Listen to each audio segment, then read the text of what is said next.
कहूँगा, लेकिन एक जिम्मेदारी का जो एक होता है, एक प्रेशर, एक भार, वो था कि भाई इस सीज़न में आपके ऊपर काफ़ी चीज़ें टिकी हुई हैं। बिल्कुल। आप चीज़ें, और लिटरली आप चीज़ें ग्रो कर रहे हो। कुछ ऐसे कमाल के सीन्स इस सीज़न में लिखे थे जो ज़्यादातर अधिकतर मुझे लगता है मेरे हिस्से आए।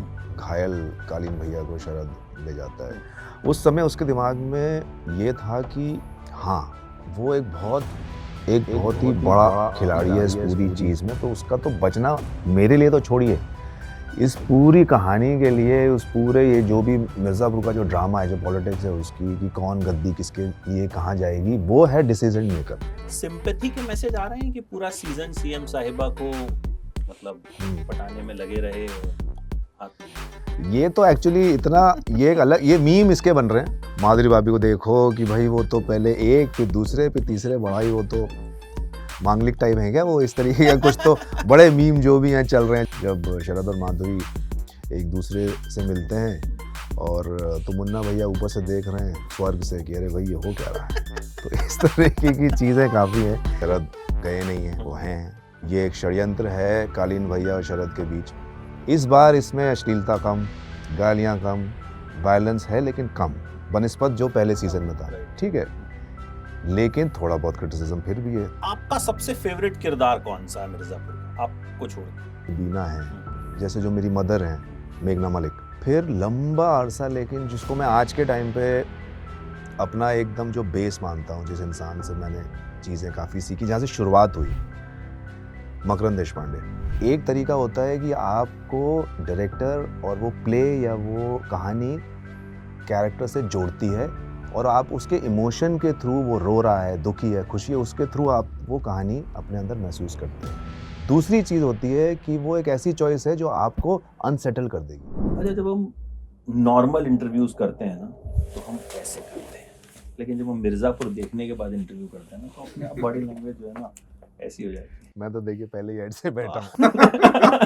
तो आप तो मतलब पूरे सीजन में जो है वो आप और गुड्डू भैया भिड़ रहे हैं, आपके कंधों पर इस बार जो है मिर्जापुर की गद्दी छीनने का जो दबाव था, तो उसके बाद कंधे झुके या मतलब उठे हुए हैं अभी तक? कंधे बल्कि उठे हुए हैं और सीना भी चौड़ा हो गया। जिम्मेदारी का एक तरह से बोझ तो नहीं कहूँगा, लेकिन एक जिम्मेदारी का जो एक होता है, एक प्रेशर, एक भार, वो था कि भाई इस सीज़न में आपके ऊपर काफ़ी चीज़ें टिकी हुई हैं। बिल्कुल। आप चीज़ें, और लिटरली आप चीज़ें ग्रो कर रहे हो। सीज़न ग्रो हो रहा है, कहानी ग्रो हो रही है, और उसके साथ साथ आपका किरदार ग्रो हो रहा है, तो ये सब चीज़ें एक साथ चल रही हैं। और आपसे उतनी उम्मीदें किरदार से स्टार्टिंग में एकदम जब शुरू होगा तो नहीं होगा, लेकिन जैसे जैसे किरदार बढ़ता रहेगा, कहानी में चीज़ें होती रहेंगी, अलग अलग चीज़ें आती रहेंगी, तो एक्सपेक्टेशन और ऑडियंस का इन्वेस्टमेंट बढ़ता रहेगा आपके साथ। तो वो एक जिम्मेदारी थी, उसका मज़ा बहुत लिया, जो आई थिंक काफ़ी हद तक ट्रांसलेट हुआ है अलग अलग सीन्स में, अलग अलग एक्टर्स के साथ बहुत चीज़ें एक्सप्लोर की। कुछ ऐसे कमाल के सीन्स इस सीज़न में लिखे थे जो ज़्यादातर अधिकतर मुझे लगता है मेरे हिस्से आए, जिनको करने में बड़ा मज़ा आया। जो एक आँखी टाइप कैरेक्टर्स या सीन्स होते हैं जिसमें एक आप 1 लेयर, 2 लेयर, 3 लेयर अंदर जा सकते हो, उस पर कुछ चीज़ें निकल के आती हैं, लाइनों का मज़ा, सारा हर चीज़, बहुत चीज़ें आप कर सकते हो। कंटेंट मतलब कहानी, किरदार और डायरेक्टर, ये सब, और पूरा स्पेस और सीज़न आपको काफ़ी स्कोप दे रहा है कि भैया आप जितना खेल सकते हैं, जितना गहराई में जाके निकाल सकते हैं शिल्पी, आपके पास पूरा स्कोप है। तो वो रहा, और फिर जिस तरह से कहानी अपने अंजाम तक पहुंची, किरदार अपने अंजाम तक पहुंचा, और उसका जो असर अब ऑडियंस में, आप में, या जिन जिन लोगों से अब जैसे जैसे मुलाकात हो रही है, बात कर रहे हैं, चीज़ें हो रही हैं, उसका जो असर और प्रभाव देख रहा हूँ, उससे फिर थोड़ी हल्का सा छाती ये हो जाती है कि अच्छा, जब मैं सीरीज देख रहा था, मतलब मैं क्या, बहुत से लोग मिर्जापुर फैन हैं, मतलब ऐसे हैं छुट्टी लेंगे इसके लिए, रात 12 बजे आते ही बहुत से लोगों ने देख डाली और मतलब अपना जो भी व्यूज थे उसको शेयर किया। तो जब मैं देख रहा था तो मुझे कहीं ना कहीं लग रहा था कि भाई शुक्ला जी ने कालीन भैया को बचाया नहीं है, अब ये अब मारेगा तो तब मारेगा।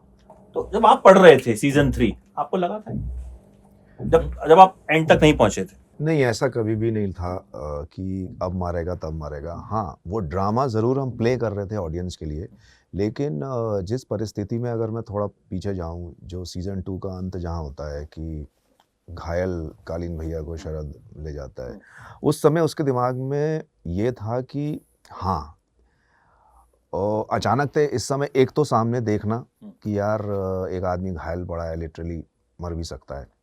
उसको बचाना सिर्फ़ इसलिए भी कि वो एक बहुत ही बड़ा खिलाड़ी है इस पूरी चीज़ में, तो उसका तो बचना मेरे लिए तो छोड़िए, इस पूरी कहानी के लिए, उस पूरे ये जो भी मिर्ज़ापुर का जो ड्रामा है, जो पॉलिटिक्स है उसकी कि कौन गद्दी किसके लिए कहाँ जाएगी, वो है डिसीज़न मेकर। ये आई थिंक कहीं न कहीं शरद को पता था कि decision maker, mastermind, king maker तो यही है। तो किंग मैं बनूँगा, नहीं बनूँगा, वो तो बाद की बात है, लेकिन पहले किंग मेकर को तो बचाएँ। तो वहाँ से वो बात शुरू हुई और वो जिस तरह से आप देखें भी, अगर आपको याद हो, तो थोड़े एक असमंजस में, ऐसी स्थिति में वो बचा के निकल जाता है, सीज़न वहाँ पे ख़त्म हो जाता है। यहाँ से शुरुआत से ही ये ज़रूर ड्रामा वो प्ले किया जा रहा था कि वो क्या कर रहा है, वो क्या करेगा, लेकिन हम जिस तरीके से, ख़ासकर मैं, जिस तरह से उसको प्ले कर रहे थे, ये कभी भी नहीं था कि ये उसको मारेगा या क्या करेगा। ये था कि जो इनिशियली उसकी कॉन्वर्सेशन में है भी कि कालीन भैया का हमारे साथ खड़े रहना ज़रूरी है मिर्ज़ापुर की गद्दी पे बैठने के लिए, तो वही था। और उनका ये चीज़ कि वो ठीक हो जाएँ और ये हो जाएँ, कहीं न कहीं शरद के दिमाग में ये चीज़ थी जो एक लेगेसी है। वो जो उसकी और उसके पिताजी की दुश्मनी हुई वो तो ठीक है, लेकिन कहीं न कहीं जब वो अपने बचपन में थे तो वो एक गहरे दोस्त थे। तो उसका असर उसके दिमाग में ये था कि एक लेगेसी तो है। एक हिस्ट्री है जो जुड़ी हुई है, उसके बाद कुछ हुआ, लड़ाई हुई, मतभेद हुए, अब तो रतिशंकर शुक्ला रहे भी नहीं वो सब, लेकिन क्योंकि ये दिमाग से सोचने वाला आदमी है, समझदार है, तो कहीं न कहीं उस चीज़ को लेके चलता है। लेकिन जैसे-जैसे कहानी आगे बढ़ती है, जो-जो चीज़ें होती हैं कि भई उनको रखा है कि वो ठीक हो जाएँ, फिर उन पर अटैक भी हो जाता है, फिर उनको घर पे शिफ्ट करना होता है, घर जाते हैं। धीरे-धीरे जो-जो चीज़ें, जो-जो परिस्थितियाँ बनती हैं, उनका रिश्ता जिस तरीके से बनता है, कहीं न कहीं एक ऐसी चीज़ जो शायद शरद ने भी नहीं सोची थी, कि एक ऐसा रिश्ता बन जाएगा जो बहुत ही एक अलग-सा है, कि शायद ये एक ऐसी चीज़ है कि कालीन भैया का जो बेटा होना चाहिए था, जो उन्हें नहीं मिला, मुन्ना, बहुत अलग है उनसे। रतिशंकर का बेटा जो उनको चाहिए था, वैसा नहीं हुआ, तो वो बहुत अलग हैं। तो शरद शुक्ला और कालीन भैया कहीं न कहीं एक-दूसरे के प्रतिबिंब थे, जो वो बोलते भी हैं अंत में। तो धीरे-धीरे वो रिश्ता बनता गया, तो हमने कभी भी उसको इस तरह से ना प्ले किया और ना ही वो कहानी में ऐसा था कि शरद उनको कभी भी मार देगा या क्या करेगा। बस हाँ, ये था कि वो ज़रूरी हैं उसके लिए और वो अंत तक कभी भी, लेकिन वो एक्सपेक्ट करता है कि शायद ये डिसीजन लें कि वो इसको चुने गद्दी के लिए, लेकिन वो कभी भी उसको फोर्स नहीं करता है, ना ही उसको ज़िद करता है उसके लिए, और यही चीज़ उसे मुन्ना से बहुत अलग करती है। सिंपैथी के मैसेज आ रहे हैं कि पूरा सीजन सीएम साहिबा को मतलब पटाने में लगे रहे और हाथ नहीं आए? ये तो एक्चुअली इतना ये एक अलग, ये मीम इसके बन रहे हैं। ये आई थिंक मीम वर्ल्ड में ये चीज़ बहुत पिक आदमी, क्योंकि मीम बड़ा ही चटकारे लेने वाला एक वो होता है। मीम तो उसी के बनते हैं जो सक्सेसफुल होते हैं। हाँ, नहीं, ये एक ऐसा इमोशन है जो पब्लिक ने उठाया है, बट इसके मीम में बहुत ज़्यादा वो चीज़ें बना रही है, और ऐसा क्या हो गया माधुरी भाभी को देखो कि भाई वो तो पहले एक, फिर दूसरे, फिर तीसरे बढ़ाई, वो तो मांगलिक टाइप है क्या वो, इस तरीके का कुछ तो बड़े मीम जो भी हैं चल रहे हैं, जो लोग देख रहे हैं। वाला भी कोई मीम आप बता रहे थे? हाँ, मुन्ना भैया का ये था कि एक मीम है जो मैंने देखा कि जब शरद और माधुरी एक दूसरे से मिलते हैं और तो मुन्ना भैया ऊपर से देख रहे हैं स्वर्ग से कि अरे भाई ये हो क्या रहा है। तो इस तरीके की चीज़ें काफ़ी हैं, लेकिन जो सिंपैथी है वो बहुत ज़्यादा उस किरदार के लिए मैं देख रहा हूँ on a serious note, social media पे, यहाँ वहाँ। अभी इससे पहले मैं किसी और से भी बात कर रहा था, तो वो भी एक जनरल जो एक सिंपैथी है वो शरद को लेके ये है कि यार, क्योंकि हमने एक देखा उसको एक तरीके से एक राइचियस किंग की तरह, राजा की तरह, हीरो की तरह वो कैरेक्टर खड़ा हुआ, जिसका सिर्फ एकमात्र इमोशन था कालीन भैया के प्रति और माधुरी के प्रति। और वो जो इतना अक्लमंद आदमी जिसने सिर्फ 2 दरवाजे कभी चेक नहीं किए कि यहाँ से कुछ आ सकता है, और वहीं से उसके लिए एक शॉक आता है और वहीं पे वो ड्रामा फ्लिप हो जाता है। तो ये आई थिंक इस वजह से ये एक बहुत क्लासिकल एक चीज़ है। अगर आप शेक्सपियरियन ड्रामा भी अगर आप देखें तो वो भी उसी में ऐसी चीज़ें देखने को मिलती हैं कि आप एक कैरेक्टर, एक किंग, एक हीरो, एक वो माउंट होता है और फिर एक ऐसी चीज़ होती है कि एंड में जहाँ से जिसकी उम्मीद नहीं होती है और वहीं पे वो चीज़ फ्लिप होती है, चाहे वो ओथेलो हो या कोई भी चीज़। अच्छा, मिर्ज़ापुर एक ऐसी सीरीज रही जिसकी कल्ट फॉलोइंग है, मतलब लोग देखते ही देखते हैं और जैसे आती है वैसे ही देखते हैं।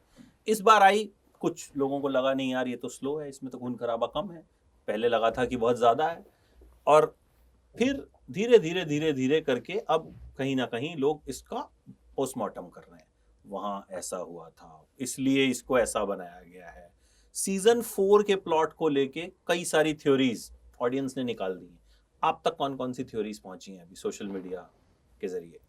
तो एक तो अभी तो फिलहाल सबसे बड़ी थियरी यही चल रही है कि शरद गए नहीं हैं, वो हैं। ये एक षड्यंत्र है कालीन भैया और शरद के बीच जब कि गोली लग के कालीन भैया बच सकते हैं तो हाँ शरद भी बच सकते हैं, मतलब और गोली कहाँ लगी है, वो उन्होंने ऐसी जगह शायद मारी है कि भाई वो घायल तो हो जाए लेकिन ख़त्म ना हो।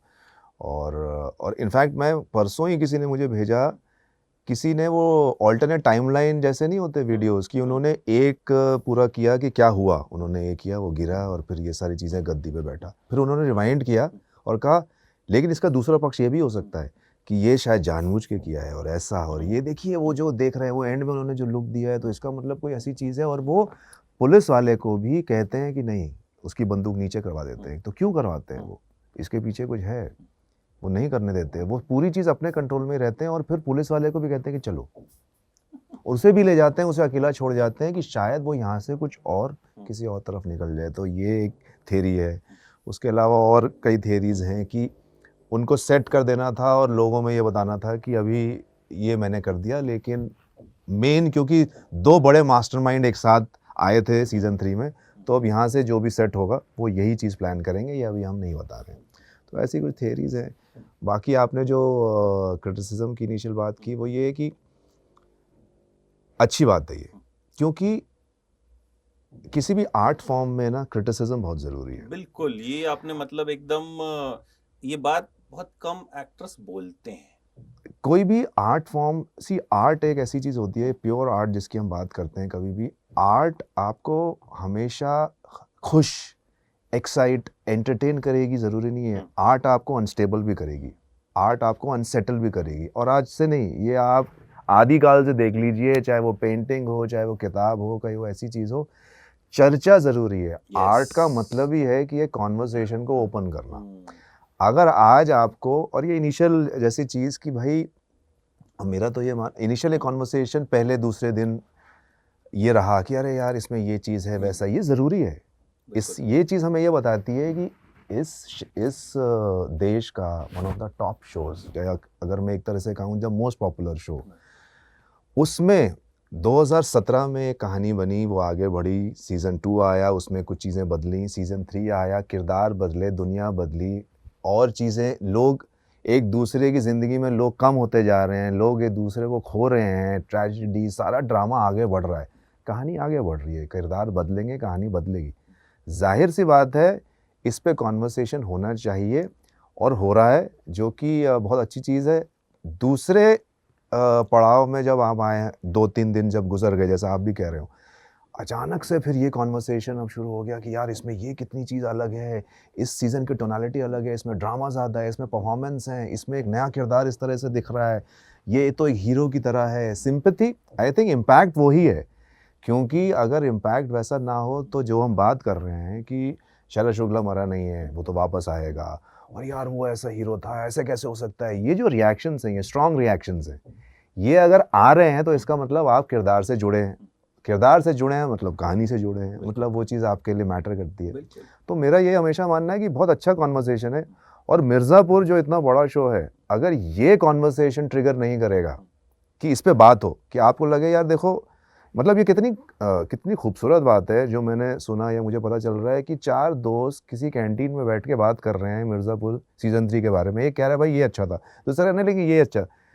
एक कॉन्वर्सेशन का हिस्सा बन रहा है, इससे बड़ा आर्ट क्या करेगा? बिल्कुल, क्योंकि इतना सारा कंटेंट आ रहा है, इसी हफ्ते 8 7 से 8 कंटेंट पीसीज आ रहे हैं जो प्रोमिनेंट प्लेटफॉर्म्स पे आ रहे हैं। शायद नाम भी नहीं पता लोगों को, अगर पूछें किसी से 7-8 के तो बिल्कुल नहीं पता होंगे, 2-3 के शायद पता होंगे। तो अगर कोई चीज चर्चा का केंद्र बन रही है तो इसका मतलब मुझे लगता है फायदा ही है। और चाहे हर उसमें तरह से कुछ लोगों को पसंद आ रही है, कुछ को नहीं पसंद आ रही है, और कुछ उसमें मतलब मैंने बड़े बड़े पैराग्राफ्स देखे हैं लिखे हुए कि लोग कैरेक्टर डिटेलिंग, मुझे लगता है राइटर उतनी डिटेलिंग में नहीं जाता होगा जो कैरेक्टर डिटेलिंग आम जनता कर रही है। मैंने देखा कमेंट में एक इंसान ने लिखा पहले दिन कि अरे भाई इसमें वो वाला जो सीज़न 1 में जो वायलेंस और जो मज़ा था और वो सीज़न, ठीक है, इस पे मैं बताता हूँ। तो किसी ने कमेंट लिखा कि भाई सीज़न 1 जिस तरीके से मज़ा था, उसमें एक भौकाल था, उसमें वायलेंस था। अब इसकी दूसरा पक्ष, सीज़न 3 रिलीज़ होने से पहले तक कोई भी कॉन्वर्सेशन हो, चाहे वो किसी जर्नलिस्ट के साथ हो, किसी पत्रकार हो, आप किसी के फैमिली में बैठे हो, दोस्त हों, आपके जो भी हों, हर इंसान यही सवाल पूछे और ये जवाब चाहे कि ऐसा क्यों, कि भाई मिर्ज़ापुर बढ़िया है, हमने देखा, बहुत अच्छा है, लेकिन वायलेंस बहुत है, उसमें गालियाँ बहुत हैं, उसमें ये बहुत है, उसमें इस तरीके की थोड़ी अश्लीलता बहुत है। हाँ, और हम नहीं भाई ये तो फिक्शनल स्टोरी है, इसका जवाब यही है जो कि सच है। इस बार इसमें अश्लीलता कम, गालियाँ कम, वायलेंस है लेकिन कम बनिस्बत जो पहले सीज़न में था, ठीक है, लेकिन थोड़ा बहुत क्रिटिसिज्म फिर भी है। तो ये चीज़ बताती है कि भैया चीज़ जितनी बड़ी होगी और इलैबोरेट होगी, मतलब एक्सपैंडेड होगी, उसमें चर्चा भी उतनी होगी, और चर्चा दोनों स्तरों पे होगी और होनी चाहिए। अच्छा भी होगा, अप्रिसिएशन भी होगा और क्रिटिसिज्म भी होगा।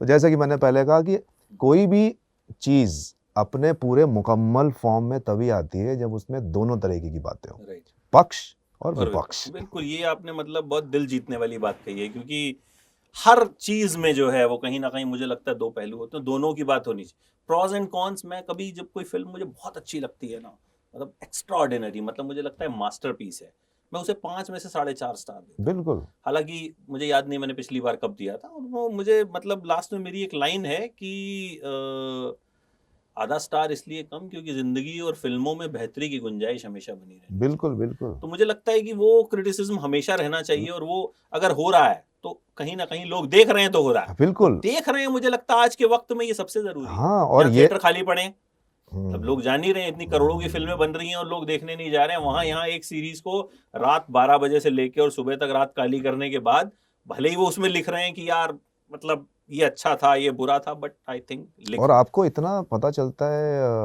अलग चीज़ें कि आपके सामने वो ऑडियंस है जिसने 12 बजे आते के साथ ही लगातार देख के ख़त्म कर दिया, और आपके पास वो ऑडियंस भी है जिसने 3 एपिसोड, फिर रुके, फिर उसके बारे में सोचा, फिर अच्छा अब ये हो रहा है, फिर उसके बाद गए 2 एपिसोड, फिर 2 एपिसोड रह गए, रात को ख़त्म किया और 2-3 बाकी हैं, तो रात भर उसके बारे में सोचा कि यार वो देखना है क्या हुआ होगा, और फिर कंप्लीट किया। तो इस ऑडियंस की और उस ऑडियंस की जर्नी भी अलग है, और उनके जो उसका जो इम्पैक्ट है शो का उनके ऊपर वो अलग है। दूसरा, मैंने हाल फिलहाल अभी 3 दिन पहले किसी ने मुझे एक जो आजकल ब्लॉगर्स ये यूट्यूब पे कुछ चीज़ें बनाते हैं, तो कई उसके हज़ारों में व्यूज़ हैं, और वो ये है कि किसी एक इंसान ने मिर्ज़ापुर में 15 ऐसी चीज़ें जो आपने ध्यान से शायद आपके नहीं आई होंगी, उसके ऊपर गौर करने के लिए पूरा एक वीडियो बनाया है, जिसमें उन्होंने ये चीज़ें बताई हैं कि भैया गुड्डू जब आता है रॉबिन के साथ, जो उसका सीन है, उसने वही कुर्ता पहन रखा है जो उसने मुन्ना के यहाँ पहना था। शरद शुक्ला बैठक से पहले उसके हाथ में एक ब्रास का हेड है, वो देख रहा है उसको और वो रख देता है, फिर कॉन्वर्सेशन शुरू होता है। तो क्या वो हमें ये बता रहे हैं कि आगे जो सीन में जो होने वाला है उसके साथ जो गुड्डू लेके आता है, क्या ये यहीं से उन्होंने लिंक दिया है? देखिए ये बहुत सारे लिंक हैं जो मेकर्स आपको दे रहे हैं, क्या आप पकड़ पाए? ये वीडियो बन रहे हैं तो इसका मतलब सीधा ये है कि भैया ये लोग पसंद कर रहे हैं। अच्छा, अगर मैं पूछूं आपका सबसे फेवरेट किरदार कौन सा है मिर्जापुर का, आपको छोड़ के, शरद शुक्ला को छोड़ के, जो आपको एज एन ऑडियंस अगर आप मिर्जापुर देखते हैं आपको सबसे ज्यादा पसंद हो? फीमेल कैरेक्टर्स कुछ बहुत इंटरेस्टिंग है, जैसे बीना है, जैसे जो मेरी मदर है मेघना मलिक, बहुत ही कमाल के एक्टर हैं। और क्या होता है ना कि आई थिंक मेरे साथ भी ये होता है और सबके साथ ज़्यादातर यही होता होगा कि कम शब्दों में जो किरदार आपको छू जाए, राइट, क्योंकि वो विजुअल मीडियम है। आप बोल के अभिनय आप जो बोलेंगे वो तो पता चल ही रहा है, लेकिन आपको देख के इस समय जो मैं देख रहा हूँ कि आप कैसे बैठे हैं और हल्का सा मुस्कुरा रहे हैं, तो आप क्या सोच रहे होंगे, ये जो एक इंट्रीग पैदा करता है मेरे अंदर, ये भी आपको अट्रैक्ट करता है।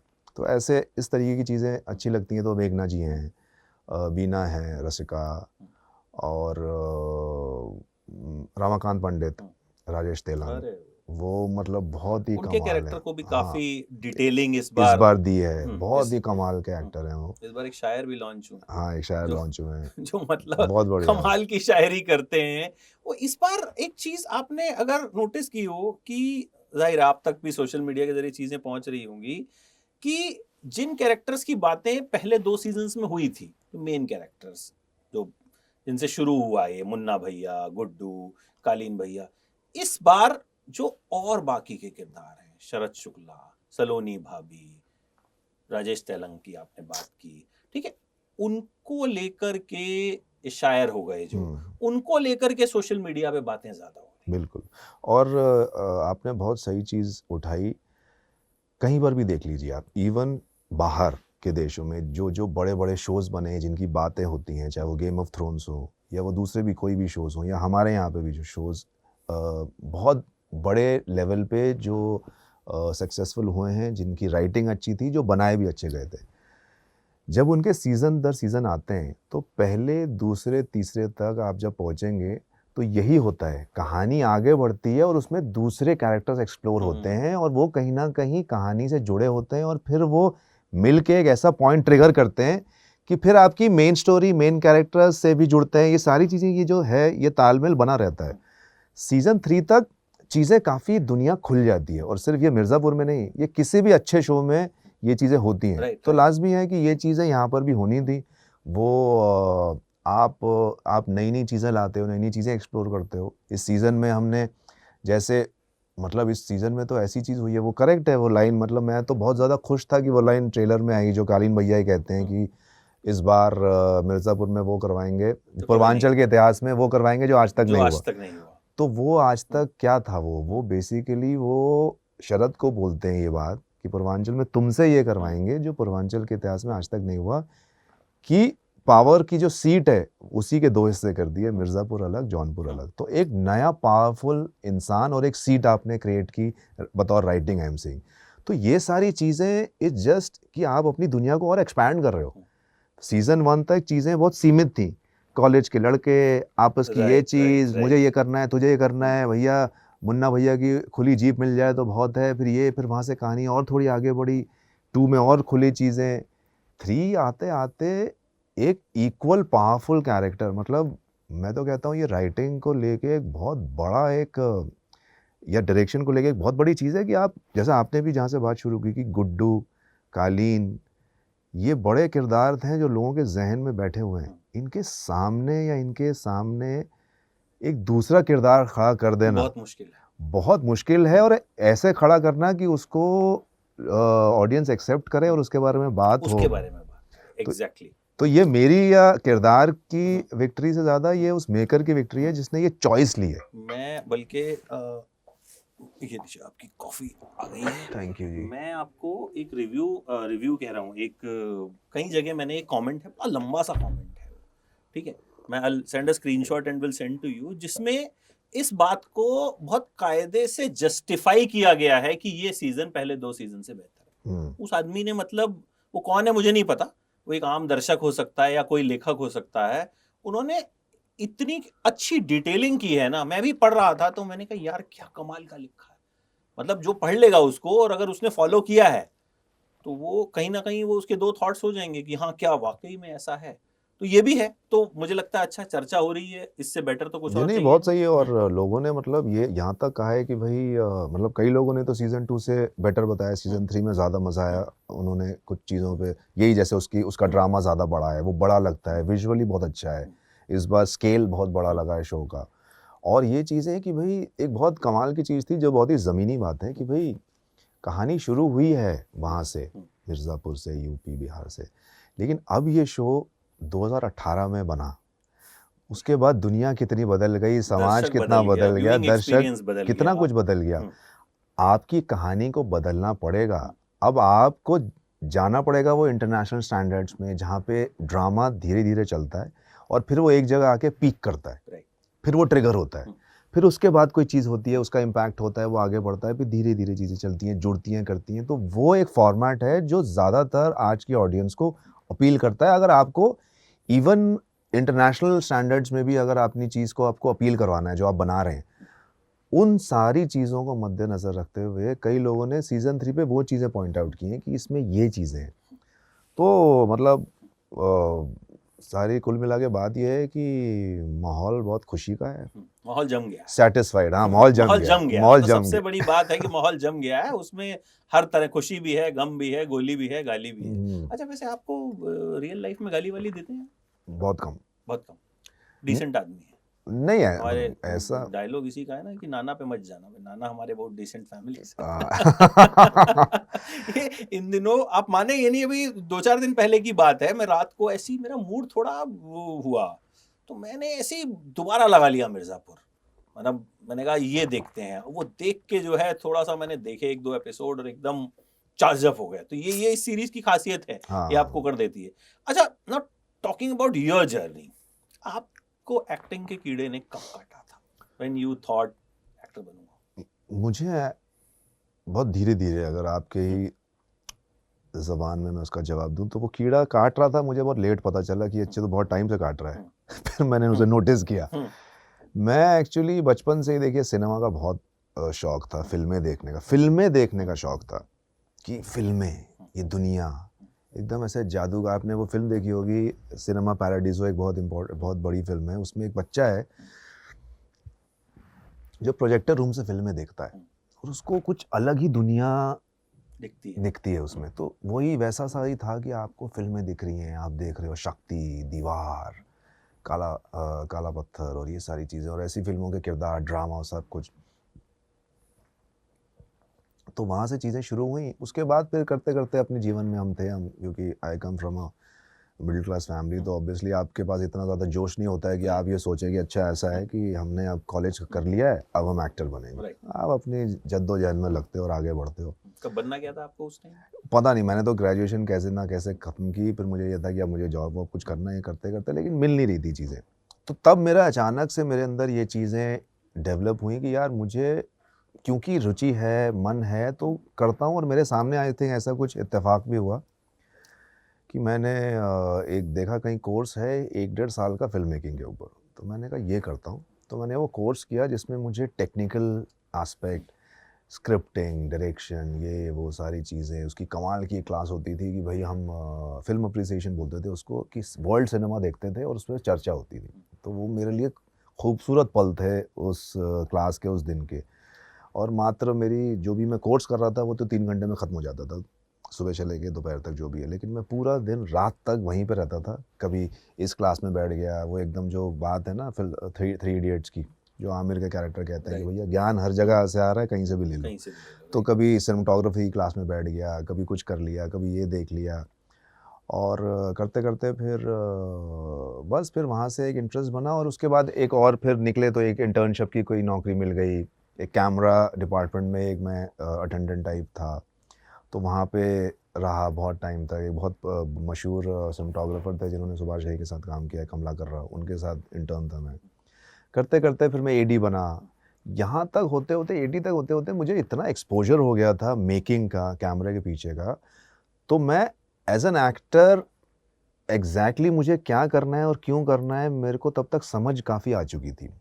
तो जब मैंने ये सोचा कि यार मुझे ये चीज़ एक्साइट करती है, मुझे करना है, मैं तब रीडिंग किया करता था एक्टर्स के साथ ऑन सेट, ये सब कुछ। तो इंटरेस्ट तब और ज़्यादा पुख्ता होने लगा कि हाँ यार ये करना है। लेकिन उसके बाद मैंने ये सोचा कि भाई अगर ये करना है तो इसको पहले सीखना होगा। तो फिर पता किया कैसे क्या, तो हमने कहा कि भई अब वैसे तो NSDA, FTII है, लेकिन वहाँ पे अब कैसे क्या करेंगे वो। तो हमने कहा कि एक दूसरी चीज़ है, बम्बई में अगर आप हैं तो बम्बई में पृथ्वी थिएटर से बड़ा मक्का मदीना नहीं है किसी के लिए। तो वहाँ पे मैंने थिएटर करना शुरू किया। तो इनिशियली मैंने कई लोगों के साथ किया, मानव कौल और आकर्ष खुरानायक हैं उनके साथ। फिर लंबा अरसा, लेकिन जिसको मैं आज के टाइम पे अपना एकदम जो बेस मानता हूँ, जिस इंसान से मैंने चीज़ें काफ़ी सीखी, जहाँ से शुरुआत हुई, मकरंद देशपांडे।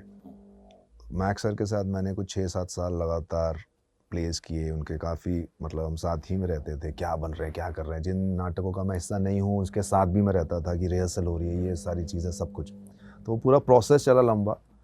तो ऐसे करते करते करते करते आपको ये होने लगा कि आपको कहीं ना कहीं ये लगा कि यार आपको अब थोड़ी क्राफ्ट की और थोड़ा जो काम आप करते हो उसकी थोड़ी समझ है। आप उसको सिर्फ एक फैसिनेशन और एक एक्साइटमेंट से नहीं देखते हो कि अरे ये, आपको थोड़ी टेक्निक का भी अंदाज़ा है, आपको थोड़ा ये भी पता है, थोड़ा वो भी पता है। तो आप थोड़े आई थिंक कॉन्फिडेंट और थोड़े स्थिर हो जाते हो, स्टेबल हो जाते हो अपनी अप्रोच में। तो वैसा रहा, फिर धीरे-धीरे चीज़ें शुरू हुई, कुछ चीज़ें हुई, नहीं हुई, करते-करते स्लम डॉग मिलियनेयर में भी आपने काम किया? जी, वो मेरी वो कैसे मिली थी? पहली फ़िल्म थी मेरी, पहली बार मैंने कैमरा फेस किया था उसमें। वो ऐसे ही मिली कि भाई ऑडिशन चलते थे, तो पता चला कि कोई ऐसी इंडो फ़िल्म बन रही है, मतलब crossover film type, small budget की। तो हमने दे दिया ऑडिशन। तो ऑडिशन तो पहले जो ऑडिशन दिए थे वो मेन कास्ट के लिए कर रहे थे, तो उसकी उम्र थोड़ी बड़ी थी, 20-25 साल, 24 साल ऐसी थी।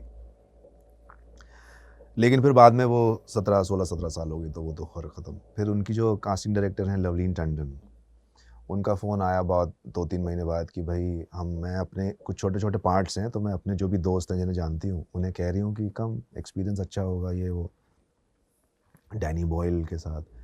अब हमें तो पता नहीं, हम ऐसे उस समय ये कि हमने पता तो था 1-2 फ़िल्में जो उन्होंने की हैं, लेकिन ऐसा नहीं था कि डैनी बॉयल। हम हाँ, ठीक है, कर लेते। कर लिया, उसके बाद जब वो फ़िल्म आई 1 सवा साल बाद, तो स्लमडॉग मिलियनेयर हो गई वो। और फिर जब उसको बेस्ट, कई ऑस्कर मिले, लेकिन जब उसको बेस्ट फ़िल्म का ऑस्कर मिला, तो उससे सबसे ज़्यादा खुशी हुई, क्योंकि ऐसा कहा जाता है कि बेस्ट फ़िल्म का अवार्ड सबका होता है। सबका होता है, फिल्म उसमें तो सबकी हाँ, है। सब, तो उसमें हर आदमी अपना एक कंट्रीब्यूशन जो है उसको सेलिब्रेट करता है उस चीज़ के लिए। तो वो था, बाकी फिर वो वैसा हुआ, फिर वहीं से चीज़ें टीवी शुरू। Also you work? टेलीविज़न मैंने किया, वाईआरएफ ने एक नया विंग खोला था पहले, तो मैंने उसी के दौरान जो शोज़ वो कर रहे थे वहीं किया। उसके अलावा टेलीविज़न में उतना ज़्यादा कभी मैंने किया नहीं, क्योंकि मुझे हमेशा ये लगता है कि मैं शायद टेलीविज़न के लिए फ़िट नहीं था। वो मुझे धीरे-धीरे पता चला, क्योंकि मेरा एक प्रोसेस था कि मैं शायद ऐसी चीज़ बनाने में इंटरेस्टेड हूँ, या शायद मैं बना पाता हूँ जिसमें थोड़ा समय लगता है। राजमा आपने भिगोए रात भर, सुबह तक वो गलेंगे, फिर उसके बारे में बढ़िया उसका मसाला देख-दाख के ये करके बनाया जाएगा। फिर उसमें मैं सोचूँगा कि अच्छा ठीक है, ये तो बना दिया जो क्लासिक तरीका है, लेकिन इसमें मैं क्या डालूँ? ये मैंने डाला। तो वो, और हो सकता है अच्छा बने, हो सकता है ना भी बने, लेकिन कोई बात नहीं, हमने प्रयोग किया, हमने कुछ एक्सपेरिमेंट किया। लेकिन अमूमन ऐसा, सारी अगर आपकी चीज़ें सही होती हैं तो होता है 90% सही बना होगा। तो ये पूरी प्रक्रिया कुछ 24 घंटे, 12 घंटे, 18 घंटे ऐसी है। अब ये मेरा तरीका है। अब मैं खट से, ये आप मुझे बोलिए कि ये बना दीजिए कुछ तुरंत मैगी टाइप, तो वो मुझे लगता है कि यार नहीं, मुझे पसंद भी नहीं है, मेरा पेट भी खराब हो जाता है, लेकिन आपको पसंद है आप खाइए, मैं नहीं हूँ उसके लिए। तो वो वैसा था कि मेरा प्रोसेस ऐसा, मतलब ऐसा सा था कि वो मैं कभी उसमें देखता था कि नहीं, क्योंकि वो एक स्पॉन्टेनियस चीज़ है कि आज अभी आया, अभी किया, ये परोसा, ये पहुँचा। तो मैं उसमें ज़्यादा कभी इन्वॉल्व नहीं हो पाया प्रिपरेशन में यकीन कि रखते हैं कि हाँ, भैया आराम से कैरेक्टर में घुसूंगा, मैं उसके साथ फिर रहूँ, करूंगा। कि क्या है, कैसा, वो एक प्रोसेस होता है, वो चीज़। अच्छा, मिर्जापुर कैसे मिली थी? मिर्ज़ापुर मिला, हम उस समय एक दूसरा शो बन रहा था, ये वो तब की बात है 2017 में, जब हल्का-हल्का एंटरटेनमेंट ऐसा चेंज हो रहा था। सॉरी।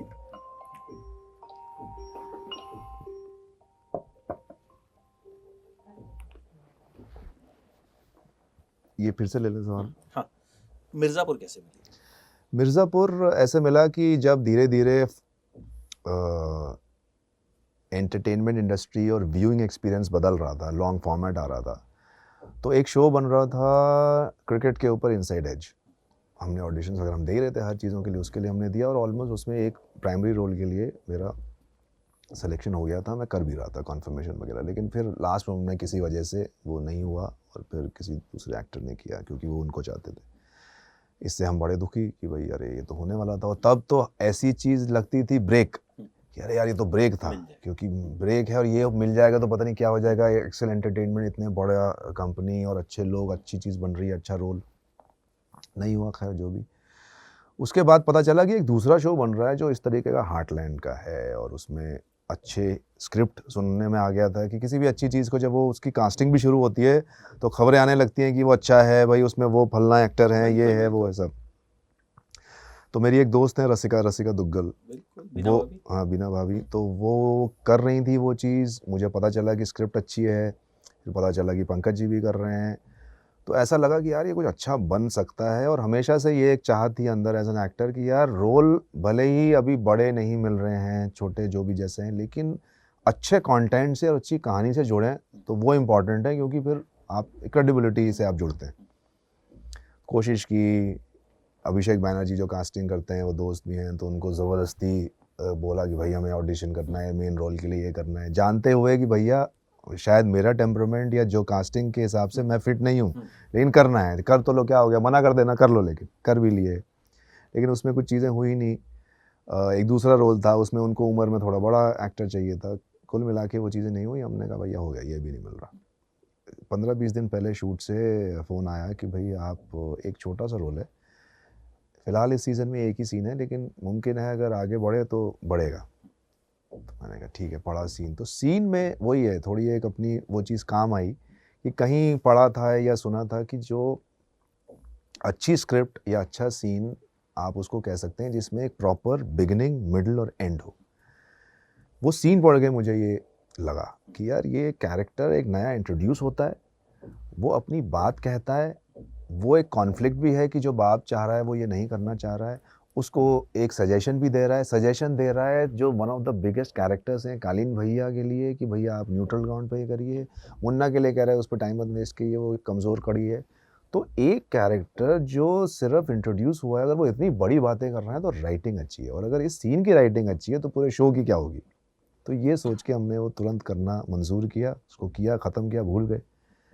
जब शो आया तो शो वो था, और शो में एक सबसे बड़ी बात हमारे कैरेक्टर के लिए ये हुई कि भाई वो बहुत बड़ा प्रॉमिस कर दिया उन्होंने सीज़न 2 के लिए, जो हेड शेविंग वाला जो सीन है कि कुछ और आगे बढ़े, क्या बढ़े नहीं बढ़े, लेकिन वो चीज़ जो फिर हर सीज़न में होने लगी आगे भी कि एक एंड में वो छोड़ देना, तो वो इतना बड़ा प्रॉमिस हो गया सीज़न 2 के लिए कि ये कैरेक्टर तो आएगा। तो बस फिर वैसे कहानी शुरू हुई, फिर सीज़न 2 आया, फिर उसमें इन्वॉल्व हुए कि कैसे क्या कितना करें, क्या प्रेप करें, बस फिर वहाँ से सीज़न 3 हुआ। तो ये मुझे लगता है कि आपने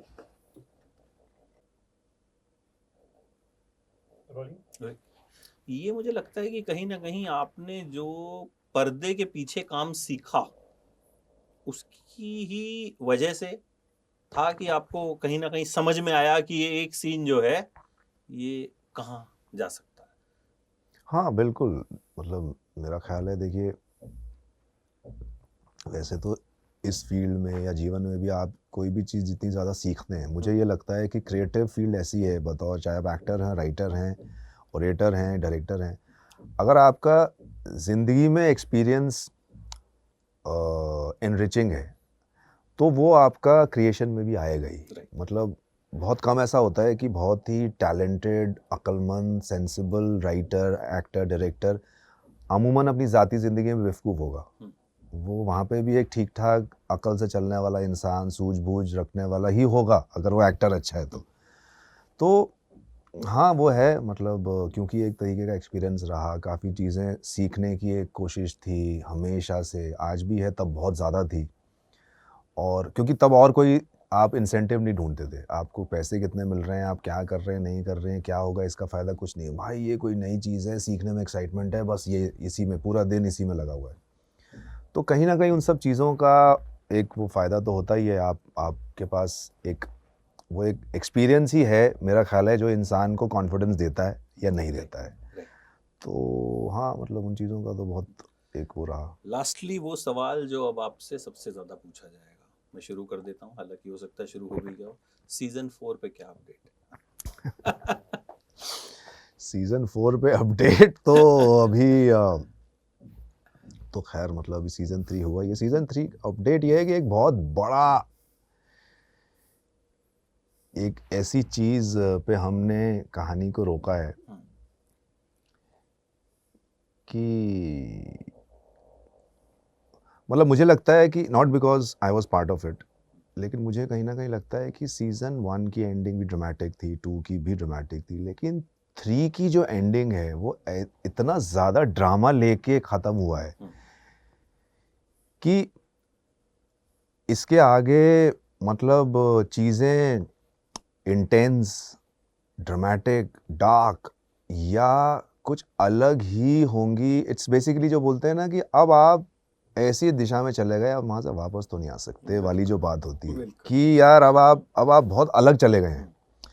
और जिस ड्रामा में और जिस तरीके से आपने माउंट की एक चीज़, और वो बहुत ही इंटरेस्टिंग है। खैर मतलब अगर मैं ये कहूँ तो गलत नहीं होगा कि हमने पहले भी किरदारों को मिर्ज़ापुर की दुनिया में जाते हुए देखा है, लेकिन जिस तरह से इस बार इस किरदार को माउंट किया या उसकी जो ट्रैजेक्टरी रही बेसिकली माउंट क्या किया, वो बहुत ज़्यादा एक आर्कीटाइप जो एक कैरेक्टर होता है, चाहे वो अगेन जैसे क्या, चाहे वो किसी शेक्सपियर का कैरेक्टर हो, चाहे वो ओथेलो हो, चाहे वो बाहुबली हो, कि एक राइचियस मैन जो कि अगेंस्ट ऑल ऑड्स वो अपनी स्ट्रेंथ बढ़ते वो इतना होता है, and then that character meets a tragedy. तो ये बहुत ही एक क्लासिकल ट्रैजेक्टरी है कैरेक्टर की। तो ये पहली बार हुआ, and the only character perhaps कि सबको चाहिए था कुछ ना कुछ। बबलू को शायद कुछ चाहिए था, आईएएस ये वो, लेकिन हो नहीं पाया।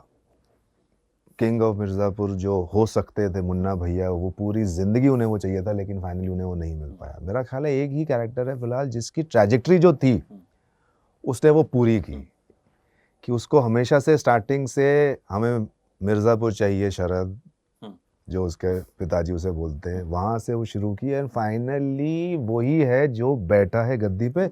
ऑब्वियसली इस दुनिया में और ड्रामेटिक उसमें there is a price which you have to pay, but उसने अपनी जर्नी कंप्लीट की। तो जिस मकाम पे इस समय सीज़न 3 है, इसके आगे तो मतलब वो जैसा कि मैंने कहा कि इट्स नॉट टर्निंग बैक। अब यहाँ से चीज़ें इंटेंस, ड्रामेटिक, डार्क और कुछ अलग ही जाएंगी। हैं। तो इंतजार रहेगा उसका। फिलहाल तो आप सीजन 3 की सक्सेस को अच्छे से एंजॉय कीजिए, बिल्कुल बिल्कुल। मीम्स देखिए, रील्स देखिए, and wish you all the best. मजा आया आपसे बातचीत करके। थैंक यू सो मुझे मच। सबसे अच्छी बात ये लगी कि you are one of those few actors who think कि क्रिटिसिज्म भी जरूरी है। बिल्कुल। एंड आई थिंक ये जब किसी इंसान में होता है, एक्टर नहीं, किसी भी इंसान में होता है, तो I think it goes a आपको वो समझना चाहिए, आर्ट क्रिटिसिज्म और अप्रिसिएशन दोनों लाती है। इसको मैं एक छोटी सी बात से ख़त्म करूँगा कि इवन अगर आप क्लासिकल थिएटर में जाएं, 2 टेक्निक्स होती हैं, एक स्टैनिस्लावस्की है, एक ब्रेथ है। थिएटर में भी 2 तरह से जब ये शुरू हुई थी चीज़ें, हिस्ट्री में भी एक तरीका होता है कि आपको डायरेक्टर और वो प्ले या वो कहानी कैरेक्टर से जोड़ती है, और आप उसके इमोशन के थ्रू, वो रो रहा है, दुखी है, खुशी है, उसके थ्रू आप वो कहानी अपने अंदर महसूस करते हैं। दूसरी चीज़ होती है कि वो एक ऐसी चॉइस है जो आपको अनसेटल कर देगी। वो फिर भी आप तक पहुंचेगा, अगर वो दुखी है, वो भूखा है, वो परेशान है, वो आप तक फिर भी पहुंचेगा, लेकिन आप उससे ना हिल जाएंगे थोड़े। तो ये भी एक रिएक्शन है। तो आर्ट को दोनों चीज़ें ट्रिगर करना बहुत ज़रूरी है। होपफुली सीजन 4 ट्रिगर करेगा, शुक्ला जी उसमें और ज्यादा ट्रिगर बिल्कुल बिल्कुल। Thanks for joining, thank you so much. Thank you. For exclusive and insightful videos, subscribe to our new channel ABP Live Premium.